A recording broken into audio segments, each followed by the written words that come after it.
Assalamualaikum dan salam sejahtera.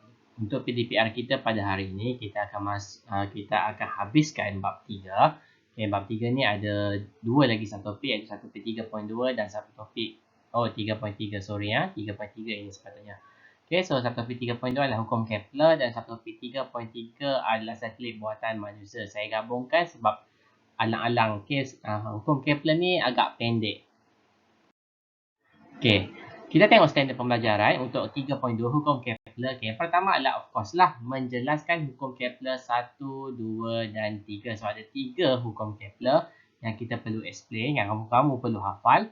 Yang kedua, merumuskan hukum Kepler yang ketiga di mana T kuasa 2 berkadar langsung dengan R kuasa 3. Okay, ini kan T2, T kuasa 2 ni dengan R kuasa 3. Yang ketiga, menyelesaikan masalah menggunakan rumus hukum Kepler 3. Okay, so kita banyak fokus pada hukum Kepler yang ketiga lah. Ilmu yang sedia ada adalah kita guna ilmu daya semesta, iaitu rumus dia F sama dengan G M1 M2 per R kuasa 2 dan juga daya memusat iaitu F sama dengan MV kuasa 2 per R. Okay, so kita guna dua rumus inilah. Okay, kita tengok subtopik 3.2 hukum Kepler. Okay, semasa tingkatan 3, anda telah mengetahui mengenai Kepler, seorang ahli astronomi, matematik dan astrologi Jerman yang mengubah sesuai model heliosentrik. Mengikut hukum Kepler, tahukah anda terdapat 3 hukum Kepler? Mari kita mengetahui ketiga-tiganya. So, yang ini adalah yang pertama, hukum Kepler pertama. Okay, orbit bagi setiap planet adalah elips dengan matahari berada di satu daripada fokusnya. Okay, maksud kat sini, mungkin ada dalam kalangan kamu ingat orbit ni bentuknya adalah bulat, tak ya? Orbit ni bentuknya adalah elips. Okey, dia adalah dia kan bentuk bulat, dia bentuk bujur. Okey, tapi kita sebutnya sebagai elips lah. Kamu jangan kata orbit setiap planet adalah bujur dengan matahari berada di satu daripada fokusnya. Okey, so orbit ni adalah bentuknya elips, okey, di mana dan juga matahari berada di dalam lingkungan salah satu fokus dia. Okay, so ini aktiviti 3.1 ni cara kita nak lukis bentuk elips itu. Okay, planet-planet dalam sistem suria mempunyai orbit yang membentuk elips. Okay, seperti kamu tengok kat sini lah, nampak bentuk dia tak bulat. Raja 3.25 menunjukkan matahari sentiasa berada di satu fokus bagi elips itu. Paksi major adalah lebih panjang daripada paksi minor. Kebanyakan orbit planet dalam sistem suria mempunyai paksi major hampir sama panjang dengan paksi minor. Oleh itu, bentuk elips orbit planet-planet dalam sistem suria adalah hampir bulat. Planet-planet boleh dianggap membuat gerakan membulat mengelilingi matahari. Jari orbit ialah nilai purata bagi jarak di antara planet dengan matahari. Okey, so dia bentuk elips. Okay, tapi seperti yang katakan ni kan sistem suria. Okay, sistem suria tu maksudnya yang sistem suria ni yang sistem yang bumi termasuk ni lah. Okay, di mana paksi major dengan minornya adalah hampir sama. So, dia punya orbit itu seakan-akan bulat. Okay, tapi dia tidak bulat lah. Okay, planet yang planet-planet boleh dianggap membuat gerakan membulat mengelilingi matahari. Okay, sebabkan bentuknya hampir membulat. So, kita assume dia gerak secara membulat lah. Jari orbit ialah nilai purata bagi jarak di antara planet dengan matahari. Okay, so kalau ini matahari, ini planet, so ini adalah dia punya jari lah. Kalau kita belajar dulu, kalau bulat, jarinya mesti sama pusat dekat tengah, so ini adalah jari dia. So kalau kita tengok dekat sini, so dalam kes ini kita panggil dia jari orbit. Okay, jari orbit ni tak seperti jari bulatan lah. Okay, tak seperti macam ini. Okay, dia adalah jarak di antara matahari dengan planet yang kita cakap. Okay, so kamu kena tahu ada paksi major, ada paksi minor. Paksi major itu lebih panjang daripada paksi minor. Kemudian matahari, jari orbit itu adalah daripada matahari ke planet tersebut, jaraknya lah. Okay, kamu kena tahu. Okay, so itu adalah hukum Kepler pertama, bercerita tentang orbit. Sekarang hukum Kepler yang kedua. Garis yang menyambungkan planet dengan matahari akan mencakupi luas yang sama dalam selang masa yang sama apabila planet bergerak dalam orbitnya. Okay, maksudnya kita tengok gambar Raja 3.26. Perhatikan Raja 3.26. Jika sebuah planet mengambil masa yang sama untuk bergerak dari A ke B, so mana A? Okay, A ke B dan C ke D, luas kawasan AVB, so AVB yang ini, okay, dan juga adalah sama dengan luas kawasan CFD ini. Okay, adalah sama. Kalau masa untuk bergerak dari A ke B, C ke D ni adalah sama. Contohnya kalau A ke B ni adalah 2 jam misalnya. Okay, C ke D ni pun 2 jam. Jadi kita kata luas yang mencakupi ini adalah sama. Luasnya adalah sama. Jarak AB adalah lebih besar daripada jarak CD. Nampakkan AB lebih besar daripada CD.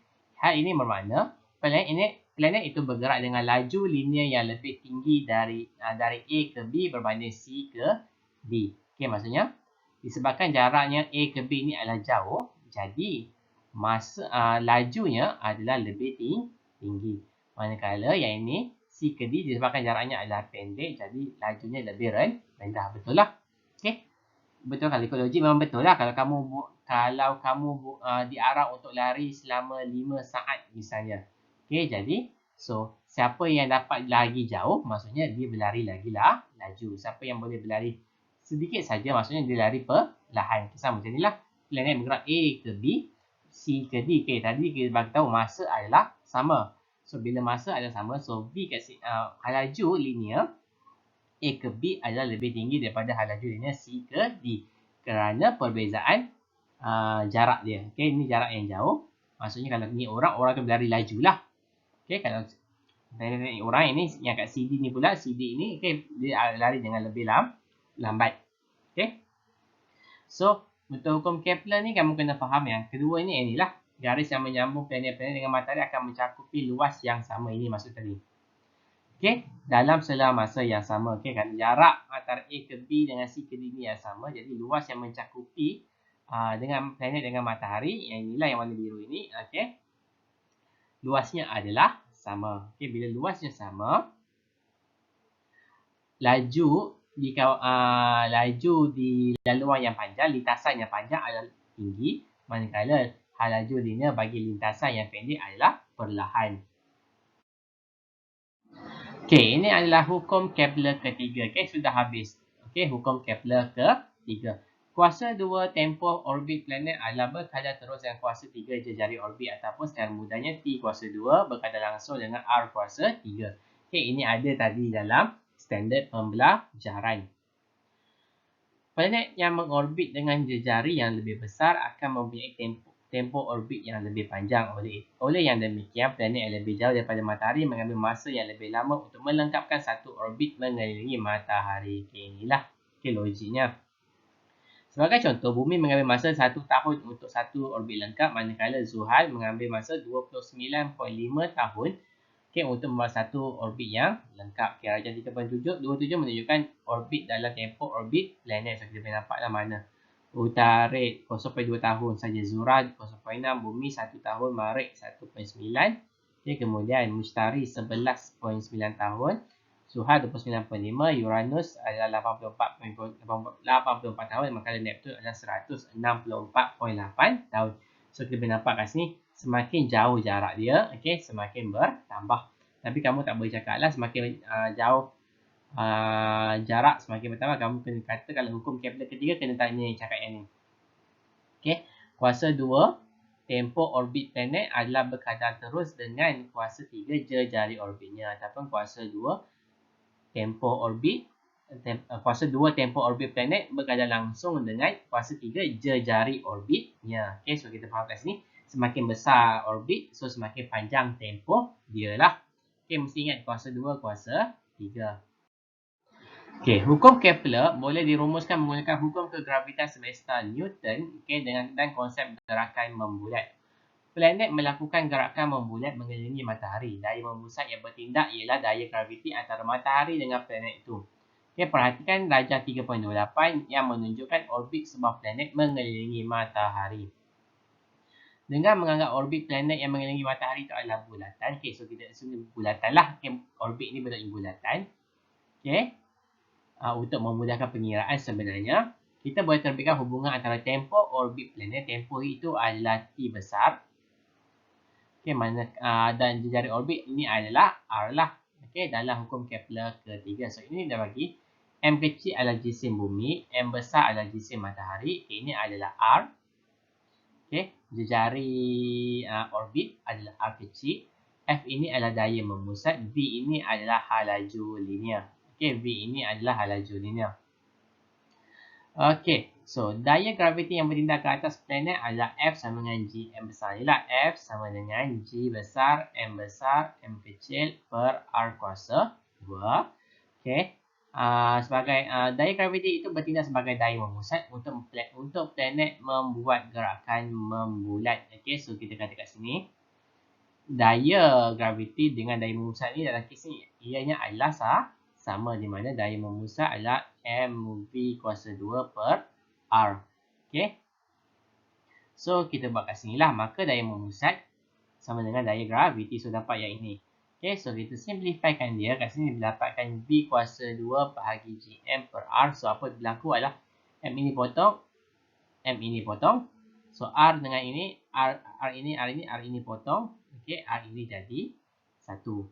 Okay, so dia akan dapat Gm per R sama dengan V kuasa 2. So kita nak cari V, so dapatlah yang ni lah. Okay, Gm per R.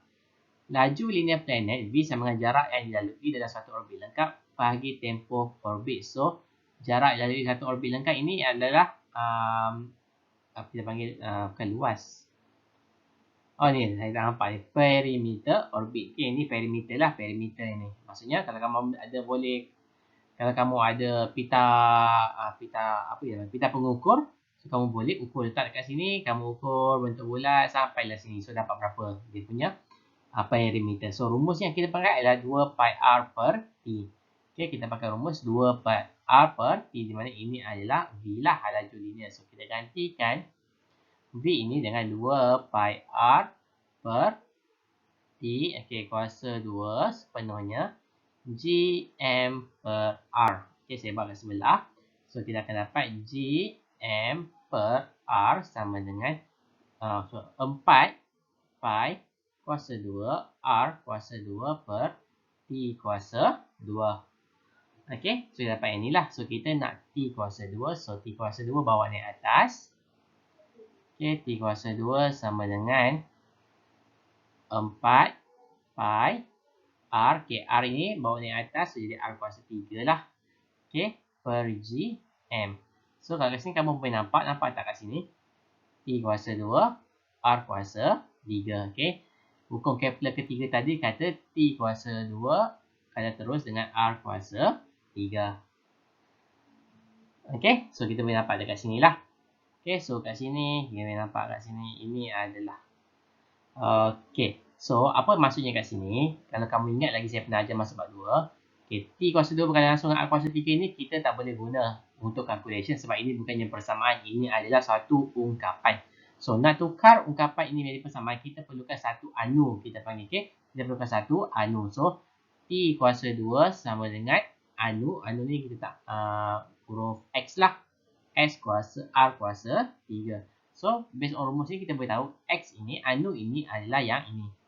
4 pi per Gm. So, 4 pi per Gm ini adalah X tadilah. Okay, anu dia tadi. Okay? So, oleh sebab Gm adalah T kuasa 2 berkaitan langsung dengan R kuasa 3. T kuasa 2 berkaitan langsung R kuasa 3 ialah hukum Kepler yang ketiga. Rajah 3.29 merumuskan hukum Kepler ketiga. Apabila hukum Kepler ketiga diaplikasikan terhadap sistem planet dengan matahari, M besar adalah merujuk kepada jisim matahari. Hukum Kepler ketiga boleh juga diaplikasi kepada sistem satelit dan bumi. Dengan M besar merujuk kepada jisim bumi. Senang cerita, kalau M besar maksudnya jisim yang besar. Okay, jisim jasad apa-apa yang besar. Okay, kamu kena ingat daya graviti ini memainkan mesti ada dua jasad. Satu jasad, dua jasad. Okay, so M besar ni biasa kita label kepada jasad yang lebih besar lah.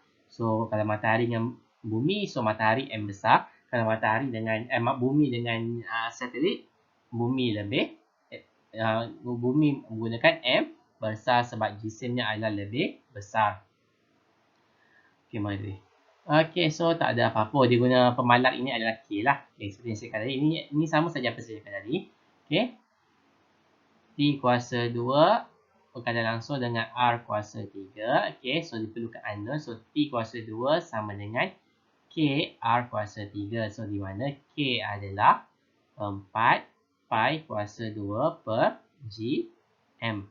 So, dapatlah rumus dia. T kuasa 2 sama dengan 4 pi kuasa 2 per G M R kuasa 3. Okey.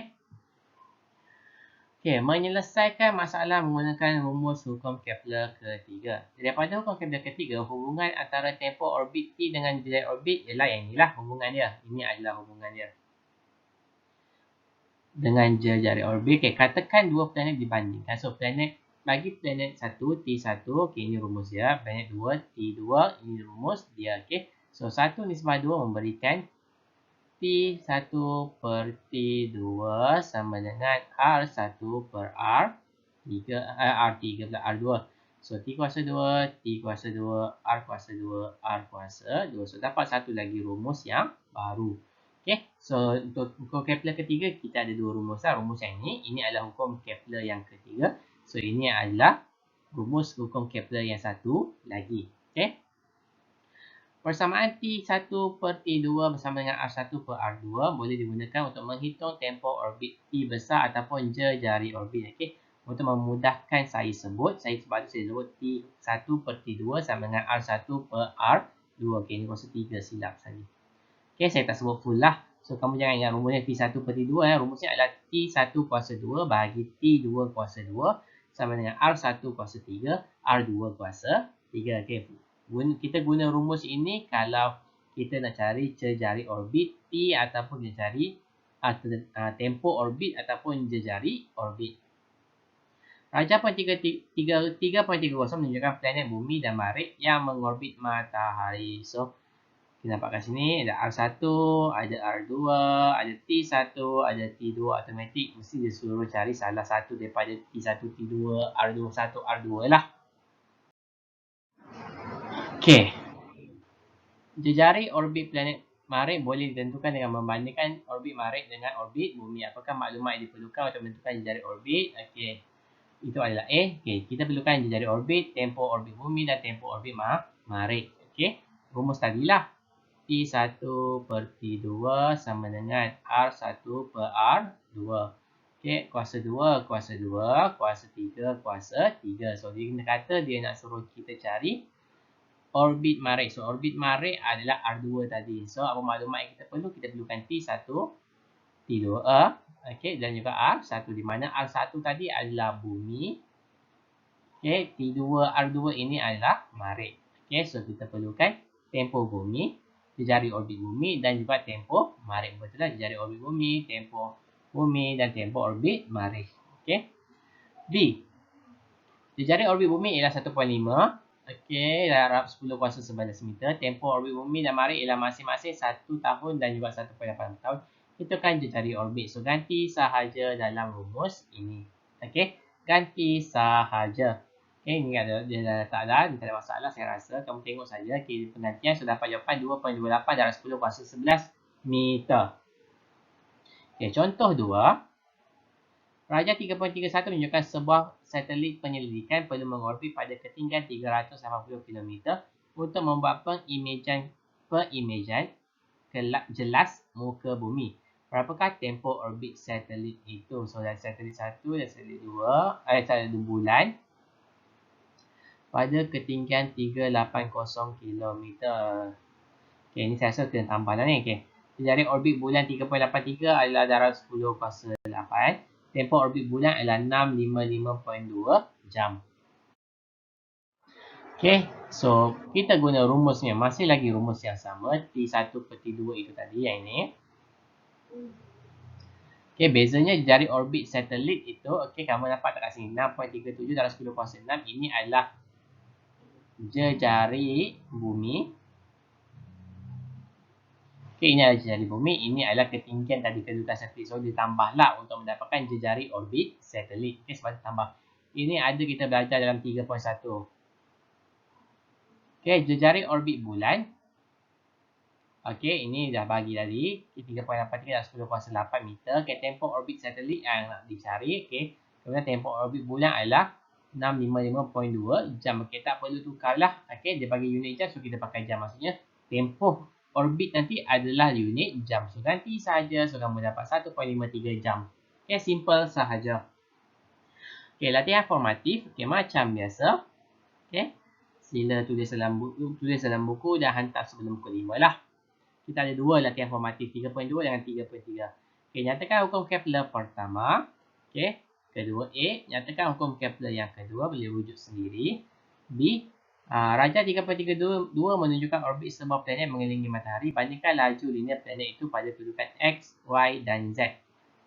X, Y dan Z. Kedudukan mana tadi? Okey, bandingkan laju linear kedudukan X, Y dan Z. So, X, Y dan Z. Okey, cara nak banding macam mana? Okey, sama macam dalam buku tadi. Okey, dia ada kat sini. Saya lagi contoh tadi. So, ada matahari dekat sini. Okey. Yang ini adalah hukum Kepler kedua tadi. Okey, so luas kat sini. Luas kat sini adalah sama. Okey. Masa ini dengan masa dekat tempoh ini pun sama. Jadi, kita kata kat sini. V ini tinggi. V kat sini adalah rendah. Okey. So, bila V ini tinggi, maksudnya T-nya adalah T besar pula. T-nya adalah tinggi lah. Okey. V tinggi. So, V tinggi. V tinggi. Okey, kalau V tinggi maksudnya T-nya T tak boleh lah sebab T-nya adalah sama kan. So, soalan apa sebenarnya? Oh, laju linear. Okay, so laju linear. So, kita boleh nampak kat sini. Okay. Actually, sebenarnya laju linear itu bertambah apabila dia semakin dekat dengan matahari. Okay. Ini based on hukum Kepler kedua tadi. Okay. So, semakin dia dekat dengan matahari, so semakin tinggi dia punya laju linear. Dia punya laju linear tu adalah lebih tinggi jika dia semakin dekat dengan matahari. So, kamu tengoklah X, Y dengan Z ni mana yang lebih dekat dengan matahari. So, itu dah paling lah laju. So, kamu kena bandingkan supaya kita tahu mana yang laju, mana yang sederhana laju, mana yang paling perlahan. Okey, nombor 3. Nyatakan hukum Kepler ketiga. So, apa definisi hukum Kepler ketiga? B. Berapakah ketinggian sebuah satelit jika satelit itu dikehendaki mengorbit bumi dengan tempoh 24 jam? Okey, tempoh orbit bulan adalah dari orbit bulan adalah ini. Okey, berapakah ketinggian sebuah satelit? Okey, so yang untuk ketinggian sebuah satelit bercakap tentang ketinggian, so dia merujuknya macam ini contohnya. So ini bulan pula, bumi. Okay, so satelit kat sini. So ketinggian tu adalah yang ini. Okay, so ini pusat. Okay, so ini adalah jari. Okay, so ini adalah jari bumi. Ini adalah ketinggian satelit. So dia macam soalan yang ini, yang atas ini. Bezanya kamu kena buat. Okay, dia matematik sikit lah kan. T1 per T2 sama dengan R1 per R2 kuasa 3 kuasa 3 kuasa 2 kuasa 2. Di mana T1 itu adalah jejari bulan tambah, kita tak J lah, J kecil. Okay, ketinggian satelit kuasa 2. Jejari bulan, jejari bumi. Jejari bumi kat sini. Kiranya soalan ni kita nak cari yang ni lah. Kita nak cari yang ni. Kita nak cari yang ini. Okay. Tempoh bumi adalah 24 jam kat sini. Okay. Beritahu tempohnya adalah 24 jam. Jap. Terbalik. Sorry. Ni tempoh adalah 24 jam. 24 kuasa 2. Okay. T2 adalah ini 27.3 hari. So, nampak kat sini hari. So, ini jam kan. So, kamu kena tukarlah hari kepada jam. So, tukarkan hari kepada jam. So, 27.3 darab 24. Okay, kuasa 2. Kemudian R1 itu adalah jejari bumi tambah dengan H. Dia lah ketinggian satelit tadi. Okay, jejari kuasa 2. Jejari itu ada dekat atas ini. Okay.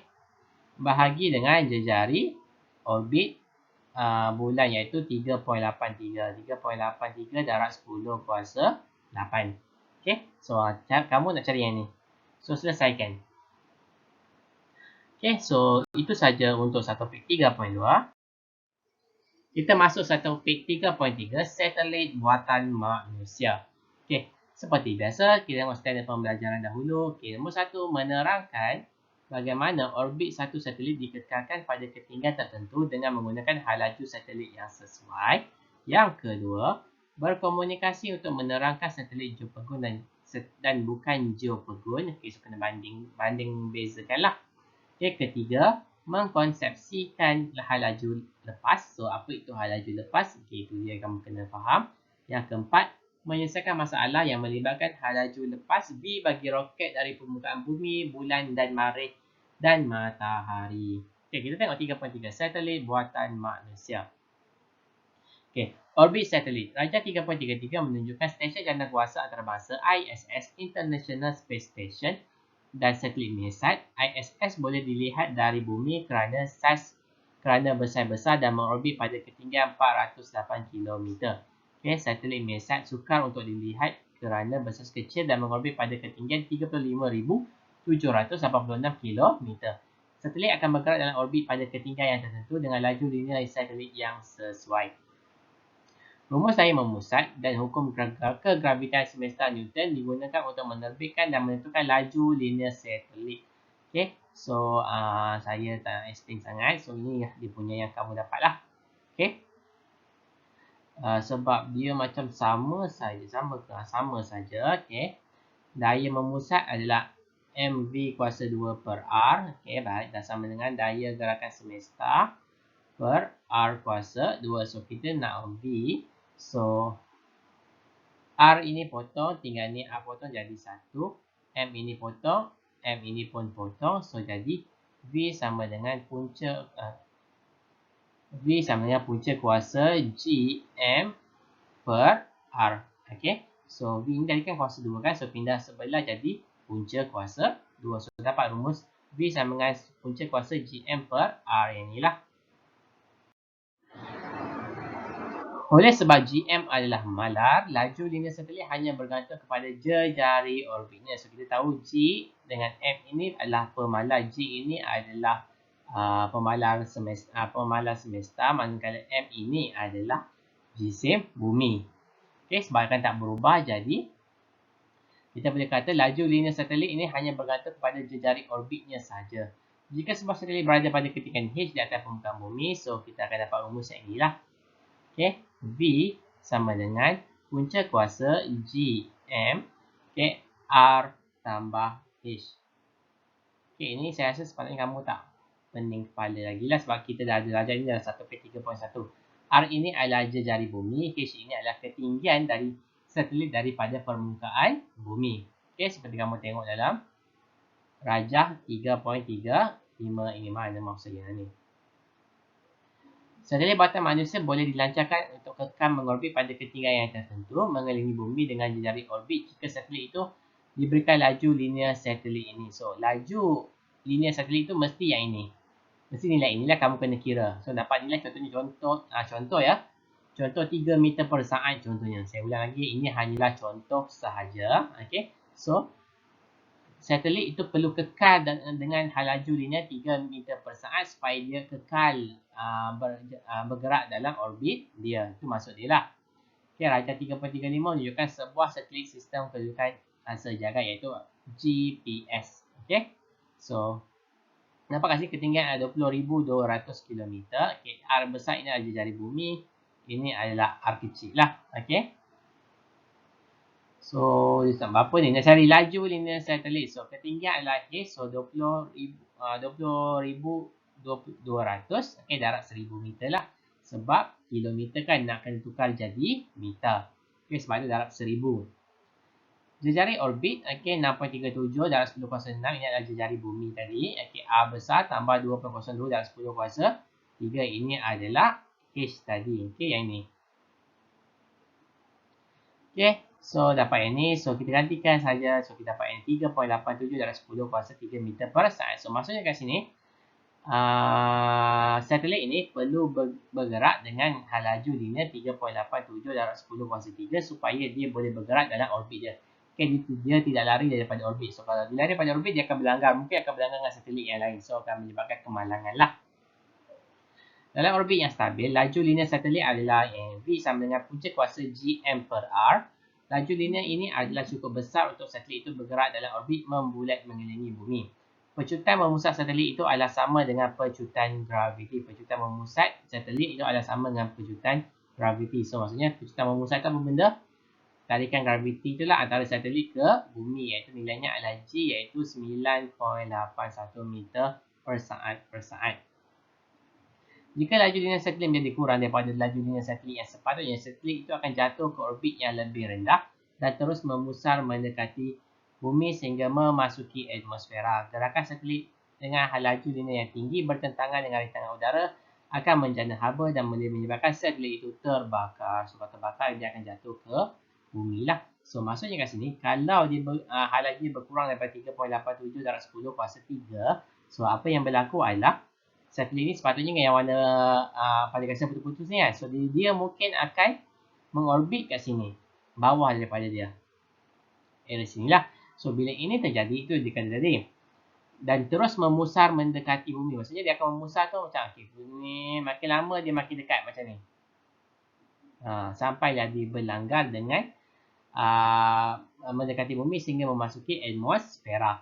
Okay. Gerakan satelit dengan laju linear yang tinggi. So, kalau gerakan satelit dengan laju linear yang tinggi bertentangan dengan rintangan udara akan menjana haba dan boleh menyebabkan satelit terbakar. So, kalau lajunya rendah, dia akan terjatuh ke bumi. Kalau lajunya lebih tinggi, dia akan terbakar dan seterusnya akan jatuh ke bumi jugalah. Okay, tapi lagi bahaya sebab dia dah terbakar sekarang tu. Okay, satelit geopegun dan satelit bukan geopegun. Okay, dengan perkataan pegun pun, so kita tahulah apa maksud pegun. Okay, tidak bergerak. Dalam kes ini bukan tidak bergerak. Kita tengok dulu. Raja 3.36 menunjukkan dua jenis satelit yang mengorbit bumi, iaitu satelit geopegun dan satelit bukan geopegun. Okay, satelit geopegun berada dalam suatu orbit khas yang dinamakan orbit bumi geopegun. Okay, bergerak mengelilingi bumi dalam arah yang sama dengan arah putaran bumi pada pastinya. Tempoh orbit adalah 24 jam, iaitu sama dengan tempoh putaran bumi. Sentiasa berada di atas kedudukan geografi yang sama di permukaan bumi. So, dia tidak berubah lah. Okay. Okay, ini kan bukan hafal lah. Okay, satelit geopegun. Ciri-ciri satelit geopegun dan juga satelit bukan geopegun.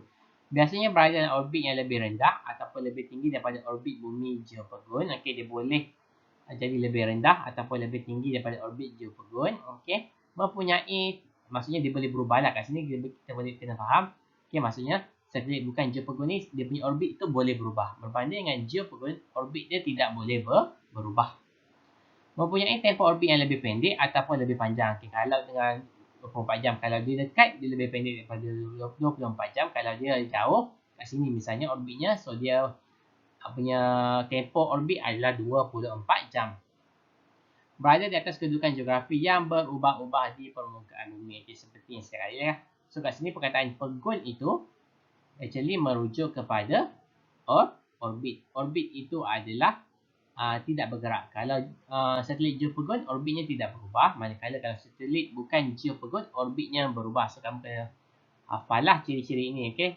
Ini pun merujuk kepada dia punya perbezaan antara satelit geopegun dan juga satelit bukan geopegun.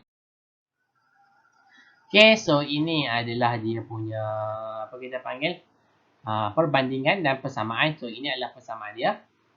Kedua orbit ini mengelilingi bumi. Rumus hal laju untuk kita dapat supaya dia mengorbit pada orbit dia sahaja.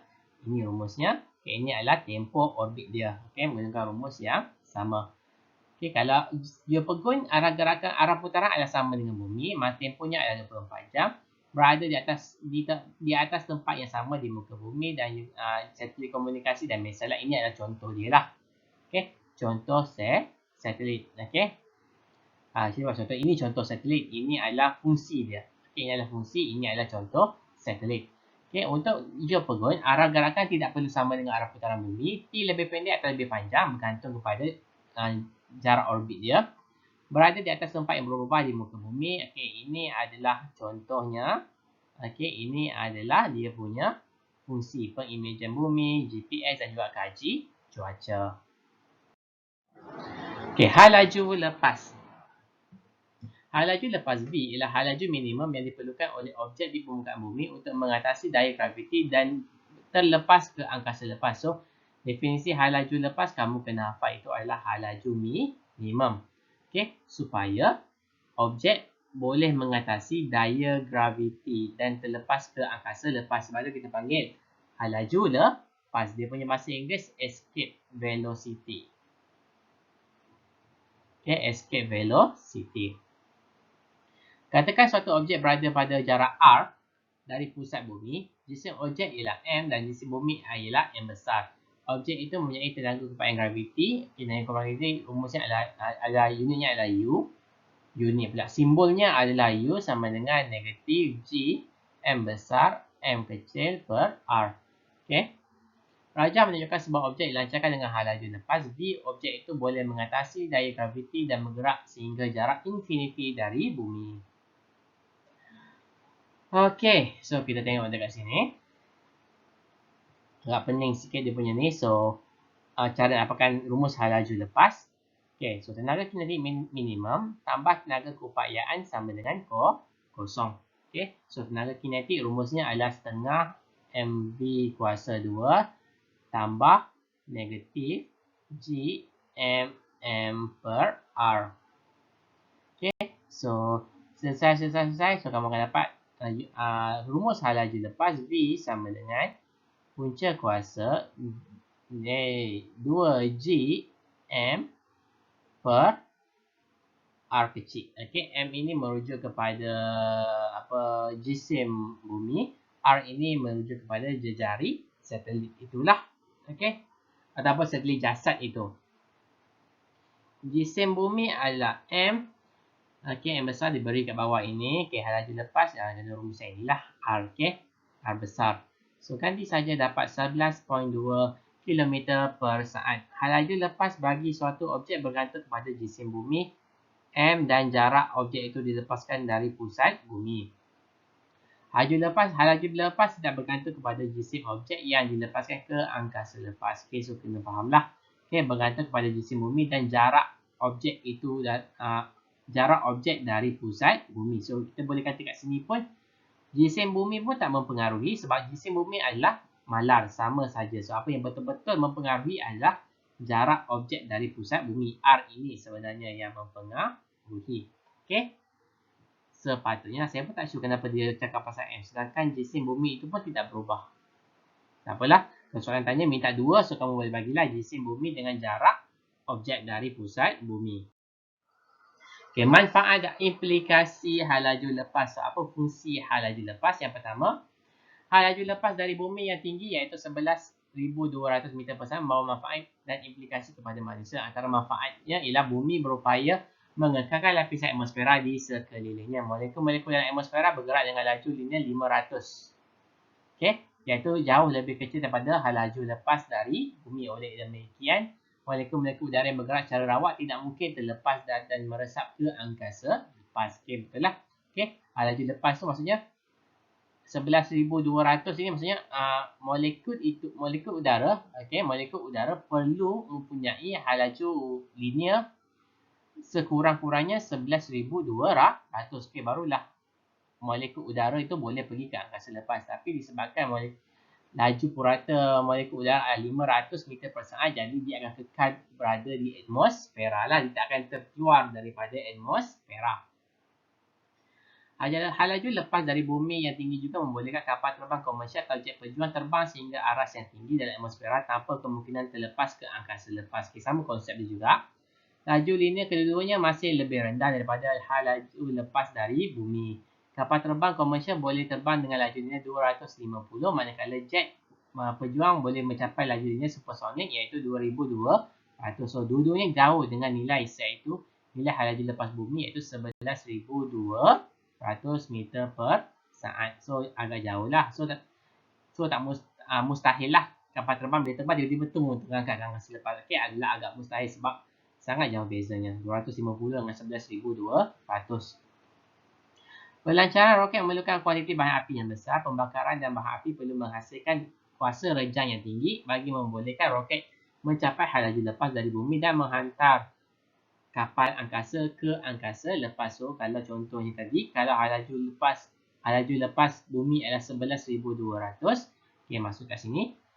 Roket ini perlu sekurang-kurangnya mempunyai halaju 11,200 untuk terbang ke angkasa. Okey, menyelesaikan masalah yang melibatkan halaju lepas. So, kita akan guna dalam kes ini, kita guna rumus yang diberi iaitu punca kuasa 2G M per R kuasa 2. Sebenarnya rumus ini boleh digunakan untuk menghitung halaju lepas dari jasad lain seperti bulan, marikh dan matahari. Okey, so nampak kat sini. Dia bagi jisim, dia bagi jari. So, kalau kita gantikan saja, kita dapat nilai untuk ketiga-tiga ni lah. Halaju lepas adalah berbeza antara setiap planet. Halaju lepas dari marikh yang kecil menyebabkan atmosfera marikh 100 kali lebih tumpat daripada bumi. Okay, halaju lepas dari marikh yang kecil menyebabkan atmosfera marikh 100 kali kurang tumpat daripada bumi. Okay, maksudnya sebab kecil, jadi banyak molekul udara mudah terlepas ke angkasa lah. Kalau ada molekul udara, so mudah terlepas. Okay, mustari pula mempunyai halaju lepas yang begitu tinggi sehingga gas panas di permukaan tidak dapat terlepas ke angkasa lepas. Okay, mustari pula halaju lepasnya terlampau tinggi sehingga gas-gas yang panas tidak boleh terlepas ke angkasa lepas. Pengetahuan tentang halaju lepas adalah penting untuk menentukan bagaimana kapal angkasa dapat mendarat dan berlepas semula dengan selamat dari sebuah planet. Okay, contoh 1. Bulan dan matahari ialah dua jasad dalam sistem suria. Jadual 3.5 menunjukkan nilai jisim dan jejari bagi bulan dan matahari.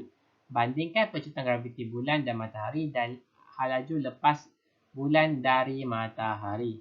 Okay, percutan graviti di bulan dan matahari, ini adalah G sebenarnya. Halaju lepas ni adalah V. So, dia bagi kat sini jisim dengan jejari lah. Okay, bagi jisim dengan jejari, so automatik kita boleh cari halaju lepas guna rumus yang ini. Okay, so percutan graviti dihitung dengan rumus G sama dengan Gm per R kuasa 2. So, bulan kita dapat 1.62. G matahari kita dapat 274.0 meter per saat. Okay, dia minta matahari dengan bulan. Saya ingatkan bulan dengan bumi. Okay, kalau bumi 9.81. So, kena hafal lah. Okay.